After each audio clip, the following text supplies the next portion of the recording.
Salam dostlar, mən Orxan Cəlalov. Hazırda IT sahəsində çalışıram. Ümumiyyətlə, bir çoxlarından hər dəfə suallar gəlir, hər dəfə belə bir suallar eşidirəm.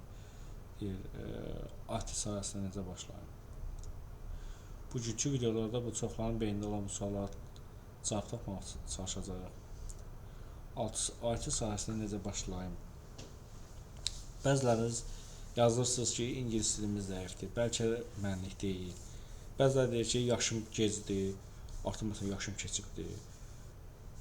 Gənclər kimi öyrənə bilmərəm, cavanlar kimi öyrənə bilmərəm. Amma gəlin bu stereotipləri bir kənara qoyaq. Bu videolarda addım-addım danışacağam. Yəni ümumiyyətlə IT nədir, niyə bu qədər populyardır, hardan başlamaq lazımdır? Yaş həqiqətən vacibdirmi? Yox, ingilis dili bu işdə nə qədər önəmlidir? Məsələn də bunlara siz də bircə cavab tapacaq. Kiçik bir bölmədə bölmə olacaq. Əsas odur ki, əyləş, rahat ol, başlayaq. Başlayaq ki, bu ağlımızda olan bu fikirləri belə deyək də çıxarmaq lazımdır. Ümumiyyətlə birinci başlayaq ki, ümumiyyətlə IT nədir? Məsələn, mən də yeni başlayıram. Ümumiyyətlə bir ixtisasım yoxdur. IT-yə eşitmişəm IT, amma IT-yə başlamaq istəyirəm də. Əvvəlcə başa düşməliyik ki, IT sadəcə proqramçılar deyil. Yəni IT proqramlaşdırma deyil. Bu çox böyük bir sahədir.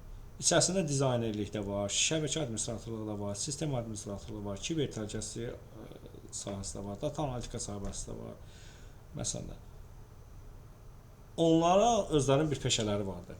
Yəni sənin məsələn riyaziyyatını çox sevməyin və yaxud da kod yazmaqdan qorxmağın hələ o demək deyil də, IT sənlik deyil. Sadəcə sənin marağın və bacarığın uyğun istiqamət lazımdır. Məsələn, sən özün birinci belə deyək də, birinci oturub bilməlisən ki, mən hansı sahə, IT-də hansı sahə seçməliyəm. Məsələn, əgər riyaziyyatın yaxşıdırsa, məsələn, yaxşı işləməyi, analiz etmə qabiliyyətin varsa, data analitika sahəsi çox gözəl sahədir. Məsələn, riyaziyyatın yaxşıdırsa. Əgər riyaziyyatın yaxşı deyilsə, məsələn, rəng və dizaynerlər, məsələn, estetika, etika, əgər sənə bunlar cəlb edirsə, məsələn, UX dizayner ən ideal sahələrdən, məsələn, rənglərə bağlamağı başa düşürsən, rəngləri bilirsənsə, rəng harmoniyalarını başa düşürsənsə, UX dizayner. Sonra əgər məsələn deyirsən ki, bunlar mənlik deyil, məsələn özünü harda tapırsan? Məsələn, kiber təhlükəsizlik. Kiber təhlükəsizliyin özü çox böyük bir sahədir. Kiber təhlükəsizliyin özü böyük sahəsi olmağına baxmayaraq, onun özü də öz içərisində bir neçə qrupa bölünür, bir neçə istiqamətə bölünür. Red team var, blue team var. Məsələn, özü kiber təhlükəsizlikdə məsələn deyirsən ki, yox bu mənlik deyil. İnfrastruktur məsələn də ümumi şəbəkə administratorudur, sistem administratorudur.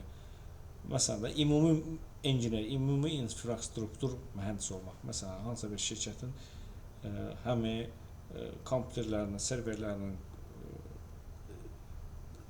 qurulması, məsələn, həmişə onlarda şəbəkənin qurulması. Əgər deyirsənsə, yox, bu da mənlik deyil, məsələn, sən seçə bilərsən software development, məsələn, kod yazmaq, proqramçı olmaq da.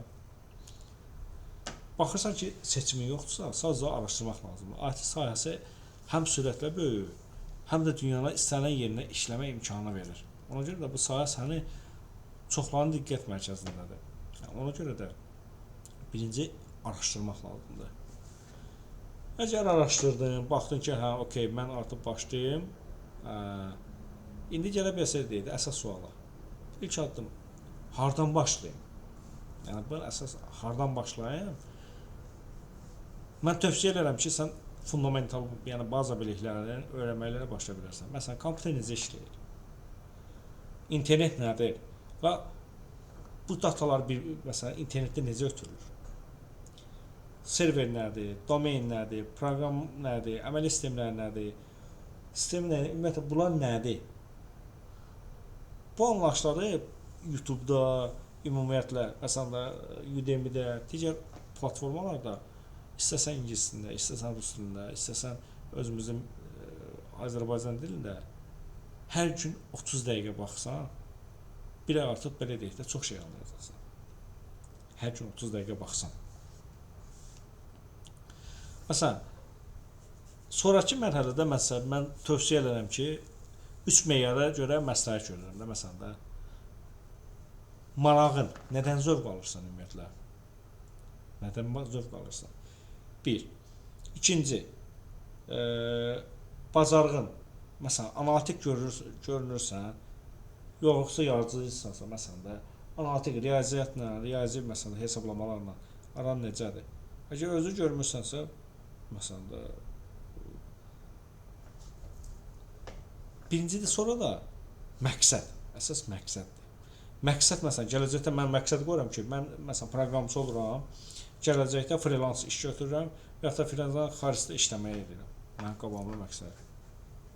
Məsələn istiqaməti seçdim, dedim ki, mən okey də proqramçı olacağam, front-end proqramçı olacağam. Konkret özümə bir plan qururam. Deyirəm məsələn 3 aya HTML, CSS, JavaScript öyrənəcəm. 6 ayda data analitika üçün. Məsələn də belə deyirəm, hə yaxşı, okey. Hər gün məsələn 1 saat bax, hər gün videoya 1 saat bax, hər gün videoya 1 saat bax. Hər günə praktik elə. Yaddan bir şey çıxartmayın ki, hər gün planlı öyrənmək səni çox irəli aparır. Məsələn, bir dənə planım var, mən öyrənirəm planlı, gündə 1 saatımı, 2 saatımı ayırıram, məsələn, IT-ni öyrənməyə, məsələn, front-end öyrənməyə və ya da kiber təhlükəsizlik öyrənməyə, hər hansı bir ixtiyari bir sahəni öyrənməyə. Planı olmayan da qarşılıqlıq yaranır. Və belə deyək, motivasiyadan düşürsünüz. Məsələn, gəldim, planım yox, bir şeyim yox, okey də, mən gəldim, bu gün bu sahəni öyrənirəm, sabah o sahəni öyrənirəm. Heç bir planım da yoxdur. Başlayıram, belə deyək, özümü də kimlə yeyirəm, özümü də motivasiyadan sağıram. Amma planı öyrənəndə, məsələn, qabağa plan qoysam, bu gün bunu öyrəndim, məsələn, bu gün ümumiyyətlə öyrəndim, domen kontrolör nədir, və ya da bu gün öyrənəm, belə deyək, ixtiyar bir front-end nədir, məsələn, HTML nədir, CSS nədir, bunları öyrəndim. Mən bu öyrənmək üçün də o qədər pulsuz resurslar var ki, məsələn, Freedom.org saytı var, məsələn, wschools.com saytı var, Coursera var, YouTube-da, desən, səhv eləmirəmsə, Travis Media adında və ya Brocode adında, sonra səhv eləmirəmsə, bu saytları hamısını mən sizlə kommentdə bölüşəcəm. Ən vacib məqam başlamaq üçün ideal vaxtı gözləmək. Yəni o ideal vaxtı gəlməyəcək. Yəni mən otur ki, gözləyirəm, məsələn, ideal vaxt gələcək. Onu sən özü heç vaxt hazır hiss eləməyəcəksən. Sadəcə olaraq başla. Başlayandan sonra yolda öyrənəcəksən sən bunu. Yəni başlamasan, heç vaxt sən gözləmə ki, məsələn də, bu gün başlayım, sabah başlayım, bu gün başlayım, sabah başlayım. Yəni bu olmayacaq. Sonraki məsələlərdən də biri yaş məsələsidir. Yaş gec deyilmi? Məsələn, bu çoxlarımızın qorxduğu bir hissədir. Bu belə deyək də. Mən artıq 30 yaşım var və bu sahəyə girməyə gecdir. Belə bir sual gəlmişdi. Məsələn, mən 30 yaşım var, bu sahəyə başlamaq gecdir. Cavabım, mən şəxsən bir mütəxəssis olaraq, mənim cavabım budur ki, gec deyil. Xeyr. Niyə? Çünki niyə? Əslində çox vaxt yaş üstünlükdür. Çünki böyüklərin daha yaxşı fonksiyalanma, belə deyək, bir sahəni öyrənməyə fokuslanmağı qabiliyyəti və məsuliyyətli olurlar. Əsas odur ki, məsuliyyətli olurlar. Dünyada elə insanlar var ki, 35-40 yaşında IT sahəsinə keçib, indi beynəlxalq şirkətlərdə işləyir məsələn də. Məsələn də, bir ana uşaq böyüdəndən sonra dizayn edir və ya da oturur, belə deyək, proqramlaşdırma öyrənir. Freelance kimi işləyir. Məsələn, elə müəllim var ki, deyir ki, qardaşım, mən artıq müəllimlik istəmirəm, mən artıq keçirəm proqramlaşdırmaya və gəlir oturub backend proqramlaşdırıram. Əgər sənin öyrənmək fikrin varsa, heç vaxt yaş səni məhdudlaşdıra bilməz. Heç vaxt. Belə deyək, tək fərq ondadır ki,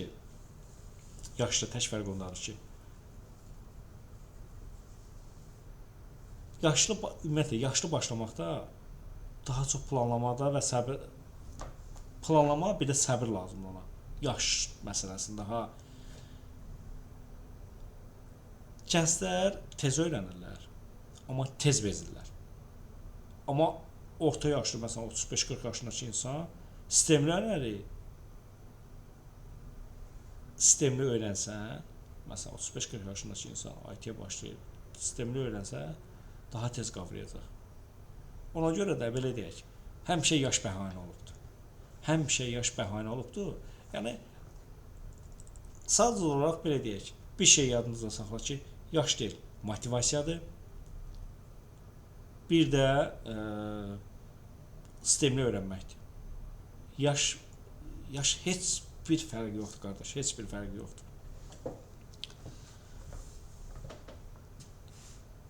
Növbəti suallardan da biri bu idi ki, ingilis dili nə qədər vacibdir? Məsələn, IT sahəsinə başlamaq istəyirəm, ingilis dili nə qədər vacibdir? İngilis dili vacibdir.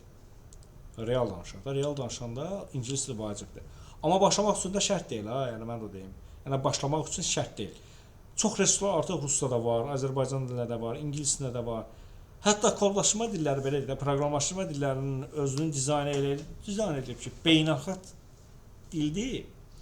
Məsələn, belə deyil, proqramlaşdırmadan götürək də. Məsələn, printdir, ifdir, else'dir, nə bilim, digər ingilis dilində terminlər var da. Bunların hamısı yəni fərq eləmir də. Ölkə dəyişsə də bu termin dəyişmir ki. Yəni sən məsələn print bu gün başa düşdün, məsələn də çap verməkdir, göstərməkdir. Məsələn if şərtdir də, belə deyək. Proqramlaşdırmada bu şərtdir. Amma ingilis dilində də bilirsən də, məsələn if əgərdir. Amma zaman keçdikcə də sənə lazım olacaq. Belə bir şey də var.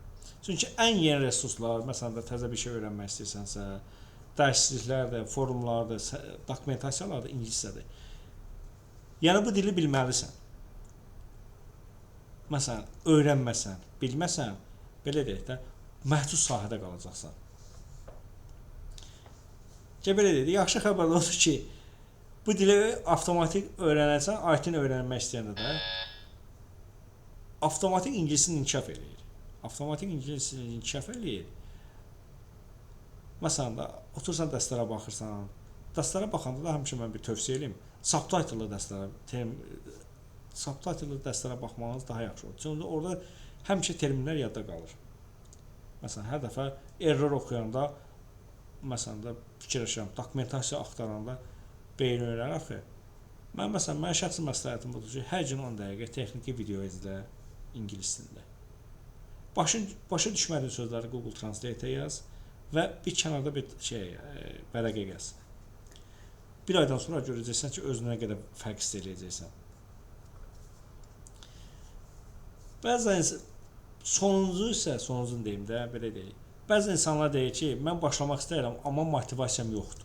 Əslində, motivasiya başlayandan sonra yaranır. Yəni, mən başlamaq istəyirəm, amma motivasiyam yoxdur. Yəni, o bir düzgün bir anlayış deyil də. Sən başla ki, başlayandan sonra motivasiyanı düzələcək. Məsələn, heç kim durub səhər tezdən demir də, bugün mütləq kod yazacağam, bugün məsələn, sistem administratoru olacağam. Sadəcə bir günlük kompüteri açırsan, 10 dəqiqə baxırsan, maraqlı gəlir. Və budur, ilk addımı atırsan. Hər gün biraz öyrən. Hər gün kiçik bir nailiyyətin olsun. Məsələn, otur bu gün deyir ki, məsələn, deyirsən ki, mən bundan sonra da fikrimi qətiləşdirmişəm. Mən otururam front-end developer öyrənməyə. Front-end developer öyrənməyə, məsələn də, bugün başla. HTML nədir? HTML nədir? Okeydir, oxudun. HTML başa düşdün nədir? HTML-də məsələn də belə deyək, 10 elementlər var. Div nədir? Empty nədir? Nə bilim, digər elementlər nədir? Bugün oxudun, növbəti sabaha keçirsən. Sabah məsələn oxursan CSS nədir? Məsələn CSS nədir? CSS-in içində elementləri var. Color nədir? Sonra digər elementlərini öyrəndin. Bir həftədən sonra belə deyək də, xırda bir ilk sayt quracaqsan. Sayt düzəldəndən sonra belə deyək, özü də motivasiyası artacaq. Özünə belə xoş olacaq ki, mən xırda bir sayt qurmuşam. Bir dənə bir şey yadına saxlayın. Uğur birdən gəlmir heç vaxt. Amma uğur davamlılıqla gəlir. Uğur səni davamlılıqla ilə aparır. Məsələn də bunu hər gün bax. 6 aydan sonra bir də baxacaqsan ki, indiki səndən 6 ay bundan qabaqki sən arasında nə qədər fərq var. Məsələn, ona görə də elə indi videonu saxlayandan sonra aç YouTube-u, ilk dərsə bax. O video sənin üçün başlanğıc nöqtəsi olsun. qalanı özü səni aparacaq. Qalanı özü səni aparacaq, səni özü istiqamətləndirəcək. Artıq sən məsələn də müəyyən bir sahəni seçdin, məsələn deyirəm front-end developer oldun. Seçdin. Bu videonu qutarandan sonra otur dərslərə başla. Unutma, heç vaxt unutma ki, heç vaxt gec deyil. Hər kəs öyrənə bilər, hamı öyrənə bilər də. Əsas odur ki, başlamaqdır. Əgər dostlar bu video sizə faydalı olursa like eləyin, kanala abunə olun və şərhlərinizi sizdən gözləyirəm.